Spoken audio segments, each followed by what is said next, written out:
Good afternoon, everybody. Thanks for taking time out of your busy schedules to be part of this year's Tire Environmental Act Program informational webinar.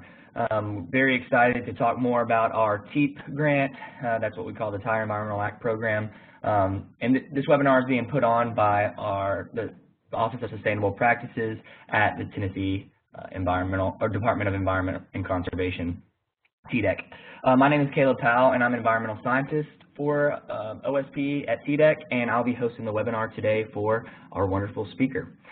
Everyone is muted upon entry to reduce the amount of background noise, but if you have questions, comments, or concerns, please feel free to ask those in the chat, and I'll work on getting those answered. And that's, I think, one of the biggest benefits of having a live webinar is that we can give you guys the information, and then if there's questions that you want in real time answered, or if you have comments that can help the discussion, that is very helpful for the live webinar aspect. I am sending a chat right now to everybody. It should be on your right-hand side, just showing where the chat box is. Now, there is a drop-down that says send to. Now, make sure that the word all or the word host is in one of those that you choose to make sure that I get that question. If you're having issues with audio, video, anything like that, you can just do the host, and you and I can privately chat to try to help you get things figured out. And then if you have questions and you just want that to go to all participants, or if you just want your question sent to me and for me to ask that, same type deal, just choose host. But as long as the word all or host is in that drop down, I will receive that chat, and I can ask that question to our speaker. You can also, if you want to ask the question yourself, underneath participants, there's a little raising the hand emoji. I'll be looking at all of your names, and if you have your little hand, if you click that, a little hand will be put up by your name. I can unmute you, and you can ask your question yourself if you feel like that would be a better way to get your information or your question across. So feel free to use any of those. We hope that there are questions. That's really what the point of this information that we're going to be giving out in the informative webinars that we like to put out. Hopefully that this can help with the applications for this grant and just give a better understanding for our Tire Environmental Act program. Now, I'll stop talking now. I'm going to pass it on over to the man of the hour, Chris Pienta. He is a colleague of mine, and he is sort of in charge and the brain behind the Tire Environmental Act program. He's going to go through our presentation today, and if you have any questions, feel free to ask those, like I said, in the chat, and I will work on getting those asked to Chris. Chris, the floor is yours. Thanks, Caleb. Good afternoon, everybody. Thank you for joining the webinar. Really appreciate you showing an interest in our grant program. Hopefully we can answer some of those questions you may have about the grant and some of the eligibility requirements and the different type of projects that are eligible within this grant.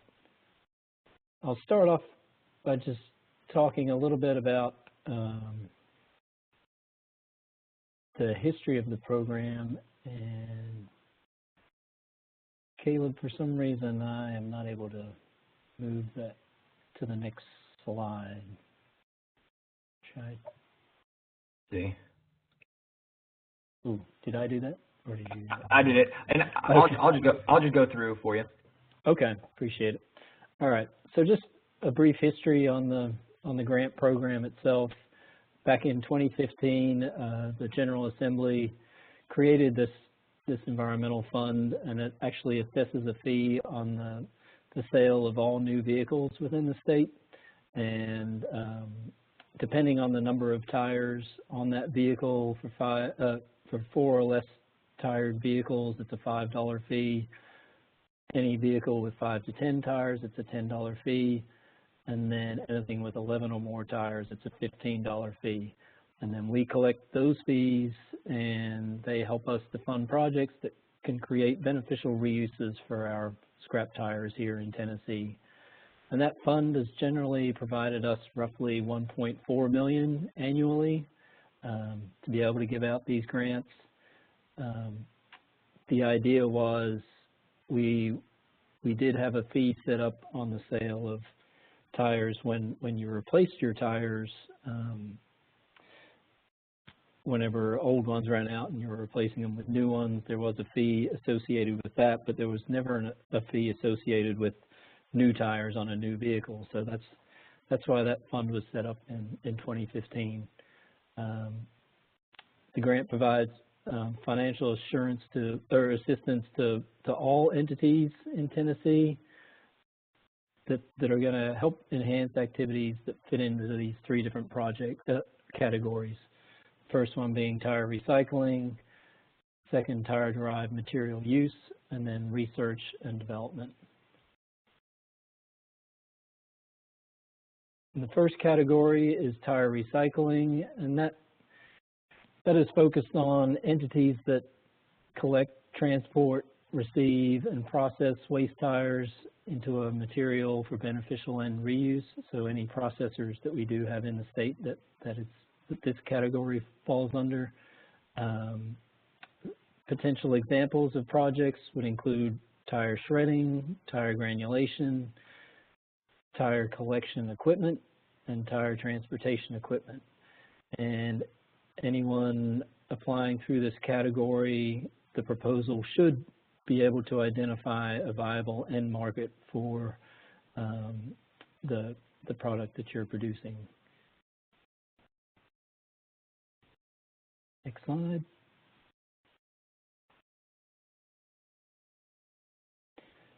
Second category is our tire-derived material use, and that is for creating beneficial end markets for the processed waste tires. Some examples of projects include the construction of permeable surfaces that have environmental and engineering advantages. That includes trails or playground surfaces. It can also include molded or extruded rubber products, and then also even the use of tire-derived aggregate in construction, erosion control, and filtration systems, such as erosion eels or drain field aggregate. And the third and final category that we have within the grant is research and development. We have funded a couple of these type of projects. They are limited to our higher education institutions or academic research centers that conduct research and testing to help develop beneficial uses for our waste tires. The research and development must focus on waste tire management or the use of tires as alternative fuels or the use of tires in innovative infrastructure developments. And again, these proposals should identify viable end markets for the tire products, as well as associated partners. And some examples of these type of projects would include rubberized asphalt research or research of alternative processing technology. As far as the grant timeline, we start in mid-January. The latest grant application period actually opened a week ago on January 15th, and that application period will stay open through April 15th of this year.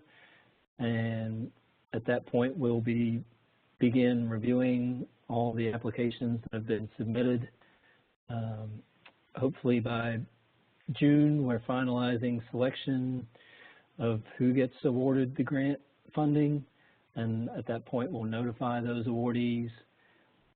As we get into late summer, into July, we'll start developing grant contracts with those awardees. And then hopefully by August, we'll have those contracts finalized and we're ready to begin projects. As far as some of the requirements associated with the grant, it is an annual grant cycle, as I just mentioned. It is also a competitive grant, so there is no guarantee that you will receive funding. Each year we do receive more applicants asking for more money than we are able to give out. So yes, there is no guarantee. It is a reimbursement grant also, which means that any costs need to be covered by the grantee on the front end and then would be reimbursed once you submit invoices for any costs associated with the project. Minimum grant request is $10,000. The maximum grant request is $500,000. That was reduced this year from $1 million. For the past 2 or 3 years, we've actually had some additional funding that was built up, some surplus funding that was built up over the first couple of years that we had the grant. So we did have some additional funds that we were able to give out the last 2 or 3 years. That's why we had increased that maximum request.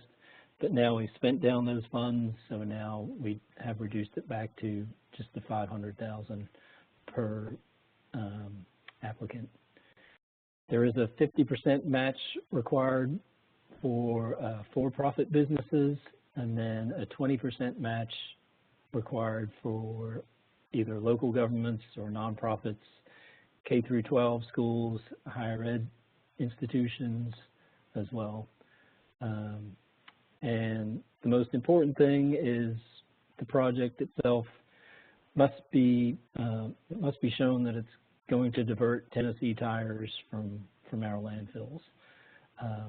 So there would need to be some kind of documentation on whatever type of project it is, whether it is processing, make sure that you're processing tires that are coming from Tennessee, or if it's a project where it's an end product, whether it's like a trail or something else that you're doing with tires, documentation would need to be shown that those tires being used for that product are Tennessee tires.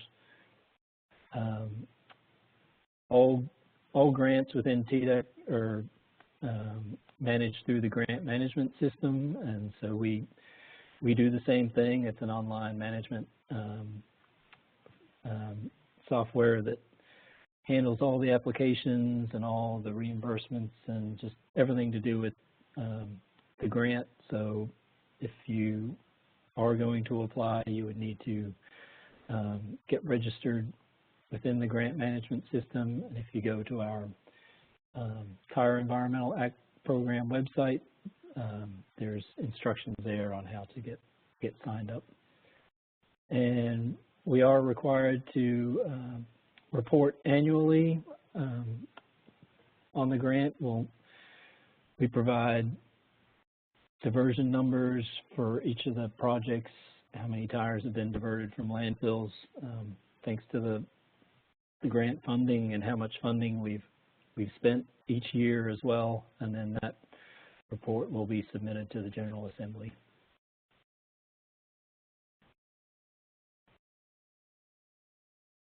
So since the program's inception, which again was back in 2015, we have awarded roughly $10.8 million in grants, and we've been able to divert over 8.5 million tires from the waste stream, kept them out of our landfills.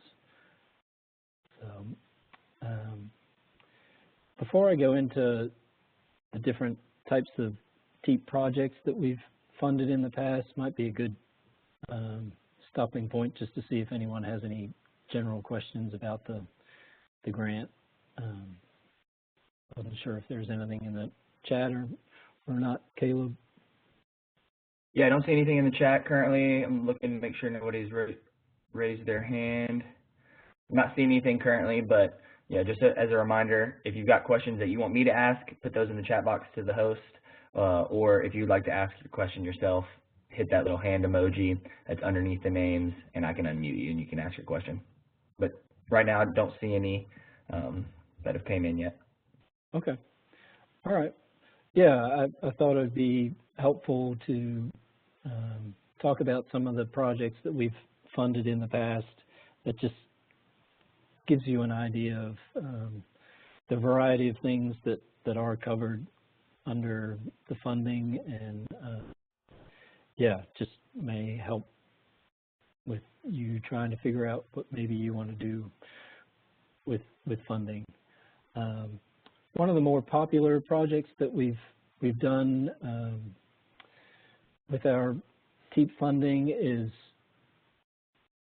porous pavement, which is just, it's like a regular paved surface, but it's mixing in rubber into that asphalt mix, which helps increase the percentage of air voids, which helps water infiltrate through the through that pavement better, infiltrate into the subsoil. That provides a lot of different benefits, including stormwater management. That is more slip resistant, more resistant to freeze thaw. It's low maintenance as well, and also can be eligible for LEED credits. One example of a porous pavement project that we completed was with the town of Tellico Plains. That was a project within one of their town parks. They had requested $117,000 in TEAP funds, and they actually did a 50-50 match, which is something you can do with another grant, which was the Recreational Trail Program grant. So yeah, if you're trying to figure out how you're going to be able to come up with your matching funds, that is one option if you can find another grant to match with our funds. This particular project replaced an existing 2,000-foot long, 6-foot wide asphalt trail within the park. They replaced it with a 2-inch thick, 10-foot wide crumb rubber modified asphalt porous pavement over a compacted gravel and filter fabric layer. Approximately 3 tires are used with every 10 square foot of pavement that's installed, and so the total project ended up diverting more than 6,000 scrap tires from the landfill. One of our other really great partners that we've had is Tennessee State Parks. We've done several porous pavement projects at those parks, including Cedars of Lebanon, T.O. Fuller, Montgomery Bell, Henry Horton as well, and we also did a playground surface at Henry Horton. We love doing these projects because they get a lot of eyes on them because of the annual visitation numbers that are associated with our parks, and just with those 4 parks alone, that's more than 3 million guests coming through each year. And the parks will generally put a sign up saying this project was funded by the Tire Environmental Act program and diverted this many tires. So great way to promote the grant and talk about managing our scrap tires. And in a lot of cases, again, the matching funds can come with other grants, such as those RTP grants. Something we did for the first time last year was a couple of school district projects. Smith County was one of these Board of Educations that we worked with, and they were looking to do some playground surfaces. They had asked for $326,000 in TEAP funding, and that was to put down new surfaces on 18 playgrounds and 1 picnic area surface, and that was across their 7 schools within the county. And they would be replacing the traditional wood mulch that they had used historically, and replacing that with the rubber mulch using scrap tires. That's a lot safer and a lot more durable than the wood mulch that they've historically used, provides better fall protection, and the school district will also save a lot of money not having to replace the wood mulch, which is something they had to do annually, just because it would get eroded and worn down over the year through the use of the school kids. The rubber mulch tends to last a lot longer. It's supposed to last up to 10 years instead of just having to be replaced every year. And this particular project will end up diverting approximately 62,000 scrap tires from the landfill.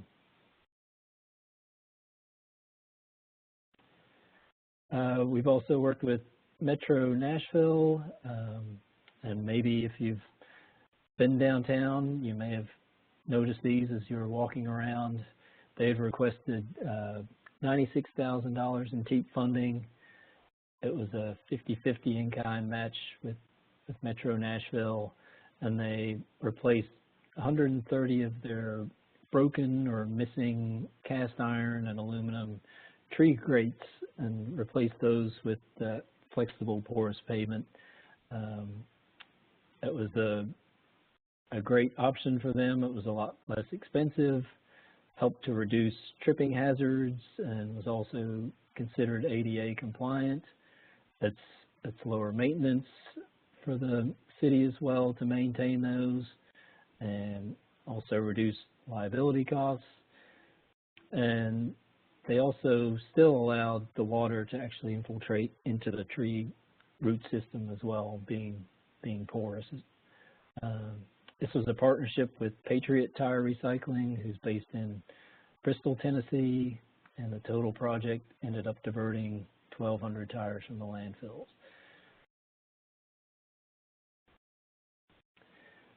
We're always encouraging people to come up with creative and new ideas for what we can do with our scrap tires. Binghamton Development Corporation was one of these projects.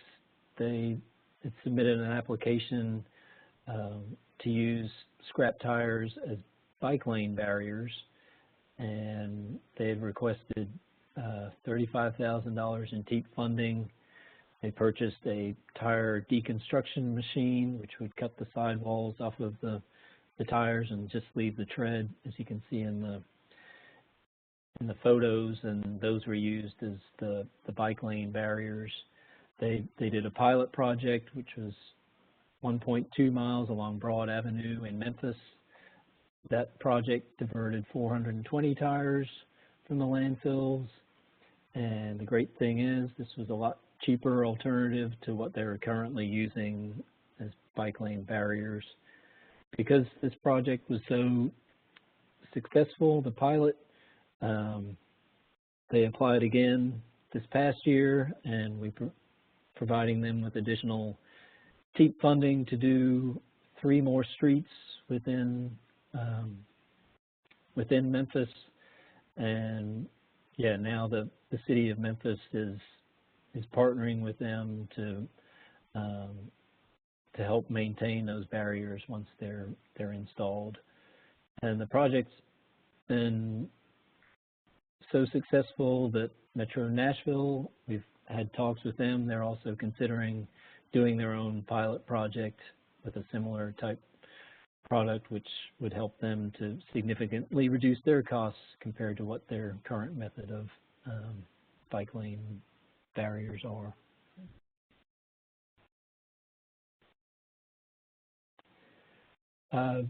Blount County, that was another project we funded a couple of years ago. This was a rubber modified asphalt project. They had requested $160,000 in TEAP funding, and they were going to do 18 miles of pilot tests. They were using the Smart Mix, which is a dry mix that's a crumb rubber that was produced by Liberty Tire, and that rubber additive is added to their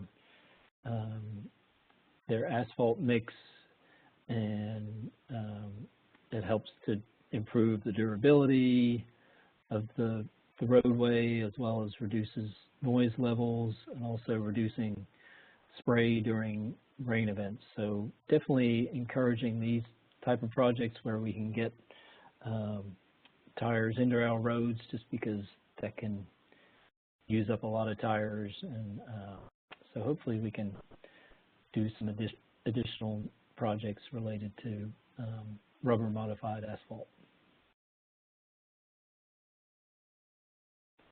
And then the last one I wanted to talk about is Lawrence County, who we funded a couple of years ago as well. They had submitted an application for asking for $365,000 in TEAP funding. They manage roughly 1,100 tons of scrap tires annually at their convenience center there in Lawrence County. So they were wanting to purchase a track hoe, and that would help them improve the efficiency as well as the safety of their scrap tire management at the collection facility. In the past, they just had employees having to pick up those tires and place them in the back of trailers, and we all know how heavy a tire can be, especially those large truck tires or agricultural tires. So they were having employees have a lot of injuries related to that, so this was going to assist with improving those operations. And it was also going to give them the opportunity to help clean up some of the illegal dump sites that they have within the county. So we're also able to provide funding so they could purchase a truck and trailer to be able to transport the track hoe to some of those remote areas of the county where those illegal dump sites were located.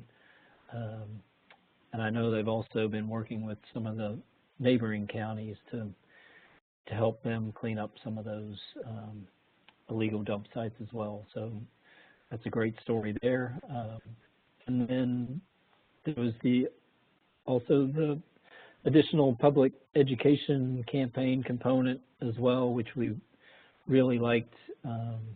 They were going to reach out through social media, radio, and newspaper, and also within their schools talking about recycling in general, and also focusing on tire recycling, and talking about this particular project and the TEAP grant and funding, and how we were able to help them improve their operations.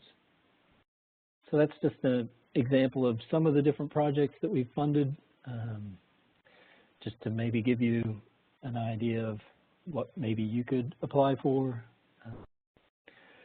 But yeah, if anyone has any questions at this point, I'm happy to answer those now. And again, yeah, the grant application period opened last week and will be open through April 15th. Yeah, Chris, we had a couple questions that came in. It says, for these projects, are grantees supplying the tires from their own landfill, or is it just landfills in general? Well, what they would, so you have counties that collect all, there shouldn't be any tires going to landfills in Tennessee. So each county has a collection facility or a convenience center where people can drop off their scrap tires, and then that county is responsible for working with one of the processors within the state who can collect those tires and process them and get them recycled and shredded and turned into a product that can then be used for some type of beneficial reuse. But yeah, if you're doing a project where maybe it's like a playground surface, then you would need to work with one of those processors within the state that is processing Tennessee tires, and get the material from there that would have to come from those Tennessee tires. Not sure if that answered the question or not. Yeah, they said that that makes sense. And then there was another question that said also, what is the total funding for this program? Yeah, we have roughly 1.4 million each year that we get through the fee. It can be a little more, a little less. It's all dependent on how many new vehicles are sold each year within the state. But generally, it's about 1.4. And I mentioned the max that we give out is 500,000, and we dropped that down from 1 million just because we wanted to be able to make sure we can spread those funds around throughout the state. Yeah, for example, last year we ended up giving away 1.6 million, and we ended up with 9 awardees, I think it was, and I think the most for one project was, I think, roughly 380,000. So yeah, we try and do a good job of making sure we can help as many people as possible, but also, yeah, do understand that some of these projects, like especially the processors, yeah, those, like purchasing certain pieces of equipment can be very expensive, so we want to be able to offer assistance there as well. Another question came in, says, does the grant fund engineering costs or just construction? It does not cover, yeah, engineering costs. And if you go to the website, it does, and there's a grantee manual or a grant manual that's on the website, and that will break down, yeah, what is eligible and not eligible. But yeah, it would not cover engineering costs. I'm going to put the link to the website in the chat just so everybody has that link. Chris, there was another question that came in that says, during the scoring process, is there any preference for projects located in distressed or at-risk counties or for projects that leverage partnerships? Yeah, that's absolutely different things that we do look at for sure.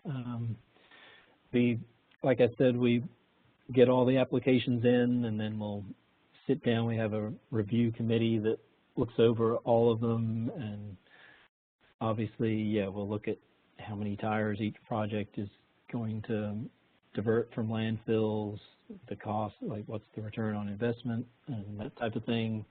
But yeah, we also definitely want to look at what's the impact with the community, what are the different partnerships involved, and yeah, also wanting to make sure that we can help and assist those distressed counties as well. So yeah, all that is definitely factored into our decision making as we go through the process.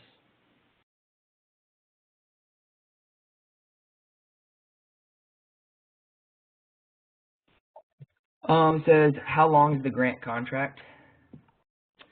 I generally initially set them up for 3 years, but they can be extended if for some reason you need more time.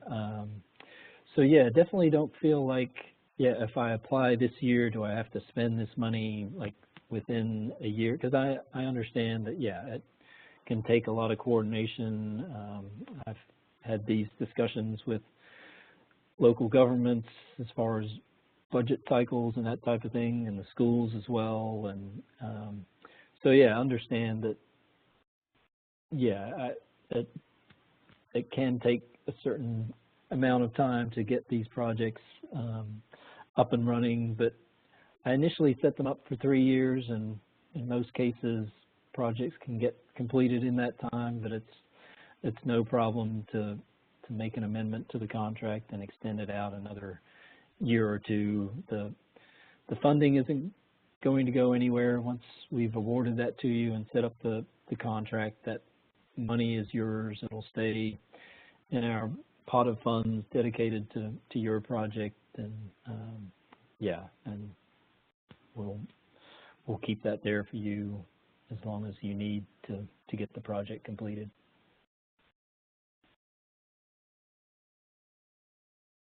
I have, I think, a question from Elijah Buffalino. I'm going to unmute you, and if it was just an accident and you don't really have a question, just let me know. But I'm going to unmute you because it's showing that you might have a question.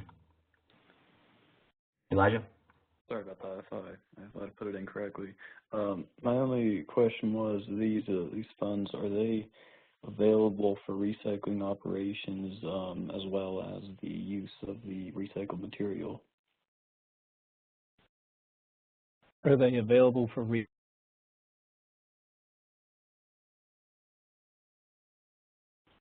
cut out there, Chris. So can you repeat the question again, Elijah? Sorry. Sorry. So the question was, would the grant be available to open up a recycling operation? Because a lot of the examples were using the material and you know, buying equipment for that. I was wondering if it could be used for the equipment to open an operation, you know, such as shredders and conveyor belts. Yes, absolutely. We've funded several of those in the past. Yeah, as long as it's, like you said, a tire processing operation. Yeah, we have funded several of those in the past, and I think we now, because when we first started this grant back in 2015, I think there was only one processor in the state, and now we do have 6 or 7 now. So, and I know we help fund most of those. So, yeah, we can definitely help with any group that's looking to start a processing operation. Of course, we have to look at things like where it's located compared to other processors and that type of thing to make sure that that things are going to work out. But yeah, it's something we can definitely pay for to get set up.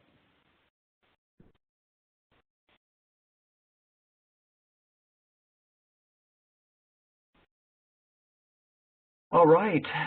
See, I'm not seeing any more questions in the chat, but if you have them, don't feel like you can't put them in there.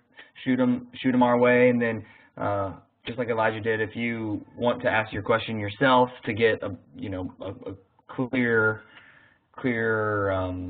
approach to asking that question, feel free to click the little hand emoji, or really just any of those emojis. If I see something next to your name, I'll unmute you and you can ask that question. But also, just while we're waiting to see if there's any final comments or questions, Chris also put his email here and his work phone number. So if you're having dinner tonight and thinking, man, I wish I would ask that question, Chris is always available to emails, and I know he'd be happy to answer any questions that you might have later on if you don't care to ask them now. Yeah, absolutely. And if you do start an application and you're going through that process and you have any questions as you're going through that process, yeah, feel free to reach out at any time, and I'll be happy to answer any questions you do have. All right, I'm not seeing anything else. So at this time, I think we're going to wrap everything up, give you guys about 20 minutes back to your day. Chris, really appreciate all the work that you do for the Tire Environmental Act program, and I know that this is helpful, having this information. Like Chris mentioned, or maybe I mentioned at the very beginning, we have this recorded and it will be put on our YouTube channel so that you're able to go back and get some of that information if you missed it. We'll also put this on our website, the website that I linked in the chat, so that'll be an easy way for you to find it. But there will be a follow-up email that's sent out that'll have a lot of this information as well. So good luck with your applications, and once again, if you have any questions, reach out to us. We'd love to help you hopefully get one of the grants.